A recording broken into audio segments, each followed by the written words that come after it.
All right. In today's training, today's edition, we'll be talking about how you can dominate your market in a saturated environment, in an environment that looks like it's saturated, in an environment that looks like there is nothing for you, in an environment where you don't have the finance, the willpower, everything it takes to beat the up brands, to beat the big brands. How are you going to dominate? So stick around. Let's share this together. Thank you very much for hanging out with me today. My name is Charles Eze. They call me the FBI coach. FBI stands for Financial and Business Intelligence. What I do is to help you grow your income. I help you build your business. I help you dominate your market. I help you increase sales in whatever you do. You're welcome to Grace Impact Radio, where word, music, and entertainment lives. Here on Grace Impact Radio, we give it to you live, we give it to you hot and spicy. I believe we're going to have a swell time today. We're going to have a wonderful time sharing on this mind-stretching, mind-blowing topic. Now, I decided to bring this topic up because a lot of persons have private chat me to ask, hey, Charles, how can I dominate my market? Hey, Charles, I'm having issues with sales. I'm having issues with marketing. I'm having issues with building my business as a startup. How do I find myself up there? I'm going to be sharing a case study today. And I believe the lessons we'll learn from this story will help you re-strategize and help you build your business in the right way. I believe the few things I'll be sharing from this story will help you see where your weaknesses are and also see your strength. In other words, you carry out a SWOT analysis on your business to see how you can make it better than what it used to be. Now, the first time I stumbled into this story, I was amazed. I was amazed. And apparently, I've been using a few strategies from this story. But when I was doing the research to how I can put this together, I was really amazed on a few things which I discovered. Now, let me share this fascinating story. And I believe that many entrepreneurs and aspiring entrepreneurs will learn one or two things from it. Now, I will call them Company A and Company B.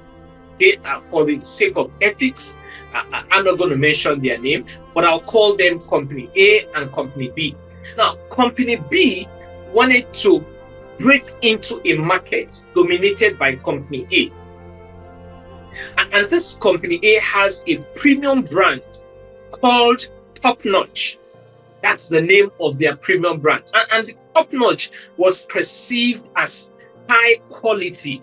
It was perceived to be expensive by some consumers who had limited spending power. So carrying out SWOT analysis on top-notch product, which was produced by Company A. Now, this was what I discovered. Number one, it's a premium brand. Number two, it has premium margin. Number three, it's expensive. Number four, it cannot be stored. It cannot be, once you open the top-notch product, you need to consume it immediately, because if you don't have power to preserve it, if it's in a liquid form, if you don't have power to preserve it, it gets spoiled. Okay, then it's also backed by cash-rich company, expensive market coverage, available in all supermarkets, in all stores, major supermarkets across the nation. That's the SWOT analysis I discovered. That's the strength, the weakness, the opportunity, and the threat I discovered about the top-notch product. Now, coming to Company B, how do you beat such product, such top-notch product? I decided to also carry out a SWOT analysis on Company B. I discovered, number one, people perceive company B's product as cheap. Number two, people perceived company B's product as a poor quality product. They also saw it. Now, the advantage it has is that it's an evaporated powder milk. No need for power to store it, but no market presence, no established sales team, no logistics. I mean, the odds were against them. Everything was just against them when placed side by side with company A. So how can company B unseat company A? Let me share a few things which company B did. Number one, they conducted market research to find out why people use company A's products. And what do you think was number one reason why people take company A's product? Because they need nutrition in their body. Now, they also discovered that a lot of people could not purchase those at the base of the pyramid, and some within the middle class, they could not purchase company A's products because of the high price. Now, what do you think was the number one reason for drinking milk in a tough recession economy? I mean, they could not afford it. Well, it turned out that Nigeria, which was once an oil boom rich nation, where they were sad. Those at the base of the pyramid, they were sad because they could no longer afford to drink milk like they used to, as it was too expensive. Now, company B gave markets a way to drink tea again. They gave them an opportunity to drink tea again. And you hear people say, at least I can make my tea white with milk. At least I can afford the ones my money can buy. That was the slogan that started going around. But how did that happen? The first thing company B did was they used emotional intelligence. They penetrated the market through emotion. There was a story to back this up. Company B was selling fast in Kano. Kano State is in the northern part of Nigeria.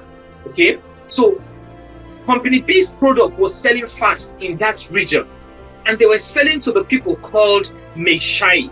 Meshai are the tea sellers. In the evening or early in the morning, these guys, they set up their kiosks, or they have kiosks, yeah? Some just bring out their table, they set up the table to sell tea to those who want to buy it, on the go. So the company B decided to penetrate through this Meshai sellers. And company A went and told Meshai that company B's product was not nutritious. They should stop buying company B's product. Do you know what Meshai said to them? He responded by saying, even if it's chicken milk, it is better than no milk. Even if it's chicken milk, it is better than no milk. By the way, please tell me where you are listening from. If you are listening from the Mixer app, and those on Facebook, on YouTube, please type in a comment, tell me where you're being from. And any of the points that resonates with you, kindly put it up in the comment section, okay? And also don't forget to invite your friends, invite your loved ones, invite even your enemies, because that will make them to be at peace with you. Tag people in the comment section. Share every link you have, the Facebook link, the YouTube link, the Mixer app link. Please share. Let's invite as many people as possible to join us on this great lesson, on this edition of Financial Intelligence Moment with the FBI Coach. And if you haven't subscribed to my YouTube channel, please do so. I'll appreciate that. And also remember to activate the notification button, because when content are dropped, you'll be one of the first to know. So back to the story. Meshai said, even if it's chicken milk, it is better than no milk. So the first thing Company B did was that they used emotional intelligence to penetrate people. The second thing, what else did Company B do? The second thing they did was that they identified key weakness in Company A's product, and they exploited it. They exploited it, I beg your pardon. Company A's product is liquid, and once opened, it must be consumed within a short period of time, else it goes bad. Now, you can imagine in a nation where we have epileptic power supply, what happens? You keep having the headache of buying another liquid milk once that one goes bad. So they discovered their weakness and they exploit it. How did they exploit it? They started selling what we call sachet milk. Company B introduced powdered milk. It can be opened and left without being refrigerated. So Company B has arguably a better product and understood the psychology of the buyer. They know that there is issues with electricity supply in the country. Some parents cannot afford to buy the liquid milk and consume everything in the morning. They penetrated through the weakness of Company A. And I'm asking you today, in that chosen field, in your niche, have you done a market research to find out the strength and the weaknesses of your competitors? There is what is called the blue ocean and the red ocean strategy. Company B applied both the blue ocean and the red ocean strategy.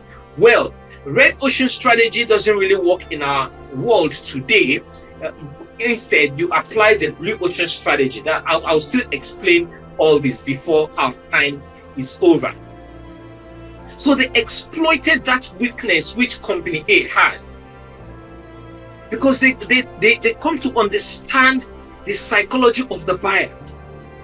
Have you studied your target market? What's their strength? What's their weakness? Where do they hang out? What do they like? Who do they talk to? Who are your competitors? If they are not buying your product, whose product are they buying? If they are not attending your church, whose church are they attending? If they are not attending your seminars, your programs, your workshop, whose program are they attending? If they need answer, do they go to Uncle Google or they go to Auntie Linda Ikeji? Where do they get their responses from? Who do they ask questions when they need answer? So these are the things you need to find out. And Company B did their assignment very well. Okay? But that's not enough. How do you now, having discovered their weakness, how do you distribute this new, amazing, wonderful, mind-blowing, mind-stretching, life-transforming product? How do you distribute it? You are a startup. No billions, no logistics, no brand name recognition. I mean, how do you do it? How do you penetrate the market? How do you gain the market share? What do you do in order to keep your product in the market, to keep selling? The solution was a masterpiece. What this Company B did. Company B built an alternative marketing and distribution network. They built an alternative marketing and what? Distribution network. It doesn't no sales in supermarkets, no credit in sales, no expensive radio and TV jingles, no print newspaper adverts, no company sales force, nothing. They didn't implement all those strategies because Company A has a very good foothold in that area. So how did they do it? They introduced kiosk-to-kiosk sales, bold and aggressive marketing, shameless marketing. They introduced shameless marketing. Some persons, you ask them to talk about their product, they are like, oh, I'm shy. Excuse me? Whose shyness helped? Oh, I don't want to show my face. I don't want people to know me. Fine. There are products, there are companies that they don't show the face of the CEO, the face of the convener or whoever, but the product still sells. Now, if you are not showing your face, you must have another means by which your product is distributed, by which people get to know your product. So what this company B, what did they do? They decided to do something that was unusual. They introduced the kiosk-to-kiosk sales. At some point, members of religious group, they use religious groups who visit homes, who visit the prisons. They use them to carry their banners, carry their product directly to people to buy, door-to-door selling, door-to-door market distribution, direct selling, network. Okay, not network marketing because they didn't implement the reward system, but they used the direct selling method. They sold directly to small shops in their area. They introduced essay competitions for secondary schools and sponsored everything. For primary and secondary schools, they branded buildings. When they give you a kiosk, they will brand that kiosk with their logo, with everything about them. The umbrellas, the tables, everything was bearing their name. They introduced football competition for secondary schools. They were able to sell in cash and push inventory at a very fast rate, which beats competition. Now, that's not all they did. What else did they do? They use strategic pricing. And that's where the red ocean strategy come into play. Company B's product was priced at 5 naira. Period. The cheapest possible rate ever, 5 naira. Now, even if Company A could sell at below cost price, they could not destroy their premium brand, which is top notch, and sell for 5 naira. They could not do that. They didn't see themselves doing that. So at small shops, you buy a sachet of milk only when you need to. Only when you want to use it, you buy. All those moves are great, but they would have been in vain if Company A had responded. All the strategies which Company B started using would have been in vain if Company A had responded. Company A was amazed at that consumers were even comparing their premium product to a sachet brand. They refused to consider Company B's competition. They refused to. They saw Company B as a D brand. You know, D brand are the lowest brand in the market. That was the biggest mistake ever. So many companies around the world have made this mistake. Where is Nokia today? Nokia made that mistake. Where is BlackBerry today? They made that mistake. Where is what's it called? Blockbusters. They made the same mistake. Oh, nothing can dominate us. Nothing can take us out of the market. We are the A brand. We are the premium brand. Even when they saw the market was shaking, They still stood their ground. We are the A brand. They didn't do anything. They didn't try to verify what can we do in order to match with the speed at which these guys are trying to catch us up with. That was the biggest mistake ever which Company A made. So Company B simply built up its brand recognition and extended their brand. They slowly became acceptable to the middle class. So you see, they started moving from the base of the pyramid. Now they have moved to the middle class. They introduced coffee and to kill Company A's marketing advantage or quality of distinction, Company B began to market their products as a high nutritional value product. High nutritional value product, which was one of the major selling points of Company A.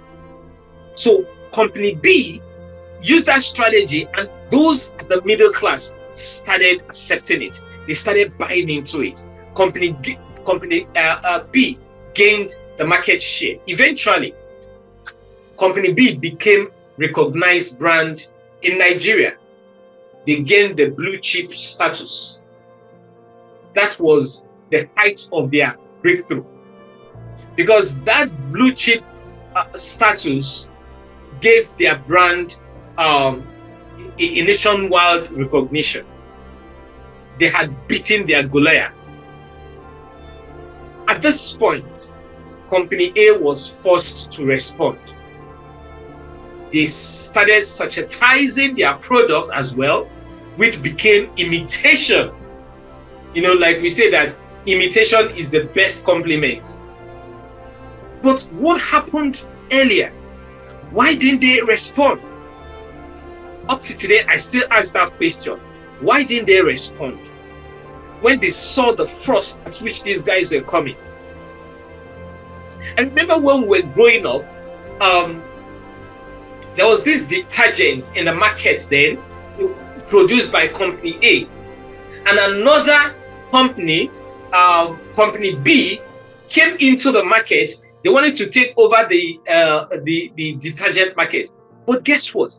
Company A forced them out of the market. They responded swiftly. So when it comes to this story I'm sharing now, I'm still wondering why they didn't respond. They didn't respond to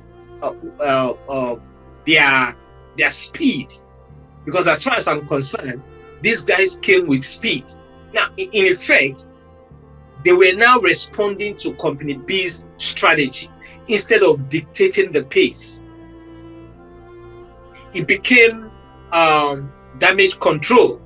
However, sachet milk from Company A did not solve the 5 naira problem which Company B created for them. Company B's product became affordable. Even though Company A started duplicating what Company B was doing, it still did not solve the problem. So in order to compete seriously with Company B, the guys in Company A introduced another low-end product to compete for the price to price with Company B. And even at that, it still did not match the pace at which Company B was going. The damage had been done. Company B was the in thing in the market. There were so many lessons to learn from this story. So many lessons, or rather, there are so many lessons to learn from this story. I beg your pardon. We have seen how an upstart brand dethroned a premium brand. A bigger question is, why did Company A fail to see this threat? Why? Was it arrogance? Was it pride?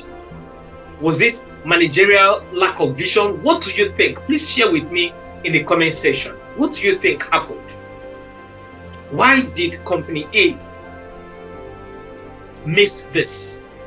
And what lessons can you learn from this story? You need to understand your customer avatar. That's one of the reasons why you need to buy my book, 3 Ways to Sell Fast with Storytelling. See, there is a lot to learn. Never say, oh, I've heard it before. Never allow any 24 hours leave you the same way the previous 24 hours met you. Keep learning. Keep learning. Every day, every month, every quarter, I pay for courses. I keep learning. I keep upgrading, because what you knew yesterday is obsolete today. Yeah. If you think you are on the same level as you used to be, check yourself, because you might be going down. So your business, what do you think you're going to do based on what you have learned, so that you can either meet up with the big brands or to keep your brand at the top of the pyramid? You need to listen to this over and over again. You can also watch a replay on my YouTube, FBI Coach. Go to my YouTube channel, FBI Coach. It's one word. Search for FBI Coach, one word, and you'll find this video. Watch a replay. You need to watch it over again as you listen to the story. Deduct key lessons from it and ask yourself, what am I doing? What can I do differently from company A and company B? Now, this same question goes to another story. In Nigeria, here is Bank A bank that is older than Nigeria. I mean, how could this bank allow upstarts, or what we call the new generation banks, to get even closer to them, not to talk of overtaking them? A few of these banks have been labeled as Nigeria's biggest lender. A few of these new generation banks. So what mistakes did the old generation bank make? This old bank, Bank A, what did they make? What mistakes did they make? That's the same thing which happened between company A and company B I shared earlier. Why do companies believe the most money brand the most money, brand name and experience can protect them from a determined competitor? Why? Because you have money, because you have brand name, because you have an experience, you feel that will keep you on top. Don't be shocked. A new kid will come into the block and kick you out if you don't put your acts together. There are so many things you need to do. Number one, you need to keep studying your customer avatar. You need to, the psychology of your customer. How are they buying? What are they buying? My sales, how can I make it better than it used to be? Oh, you are making so much sales today, you want to relax? No, you need to go a step further. Every day, keep raising the bar. Every week, keep raising the bar. Keep raising the bar. Never relax. Never say to yourself, I have got it all. I have my sales team in place. Everything is working out well. Don't be surprised. That sales team might decide to be your competitor tomorrow. And they already know your weaknesses. They already know the loopholes in your business. And they will use that against you. One of the things I shared in my book, 3 Ways to Sell Fast with Storytelling, is the fact I said, I'm trying to remember how I put it. I said, okay, for you to sell and remain at the top of your game, you need to study the 3 key things about your customers: the demographic, the geographic, and the psychographic. The demographic has to do with their age, their gender, their age, their gender. Then the geographic has to do with their location, their local government, municipal, state.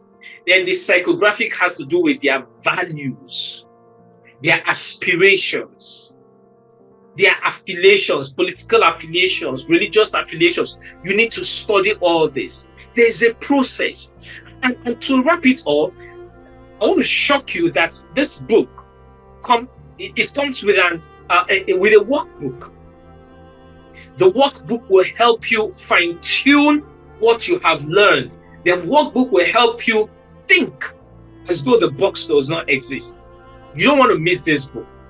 You can get into my DM. You can send me a message on WhatsApp, and my WhatsApp number is +234 7033 109363. And I'll call my WhatsApp number again, +234 7033 109363. Slide into my WhatsApp. Let's chat for you to get a copy. Just drop a message on my WhatsApp. I need a copy of your book, or I need a copy of your new book, and I will respond to you. So if you are at the top, keep raising the bar, because the competition is rising. The competition is what? Rising. If you are at the bottom, keep rising, keep building. The big boy you think is big today might be asleep. Yeah, there's every possibility that big boy is asleep. And the only way you can kick him out of the market or take part of the market share is doing a few things differently. I believe you got value from all I shared today. Please remember to share this with your friends, loved ones, your team members, and your enemies, because that will make them be at peace with you. I remain Charles Eze, the FBI coach. Until I come your way again this time next week, I want you to remain financially intelligent. Financial intelligence is the key competence needed in our society to move you out of eating from hand to mouth to becoming a producer and getting into financial freedom. Thank you very much for hanging out with me. It's been my pleasing pleasure and a privilege to be your host on this wonderful day. Have a great day. Bye.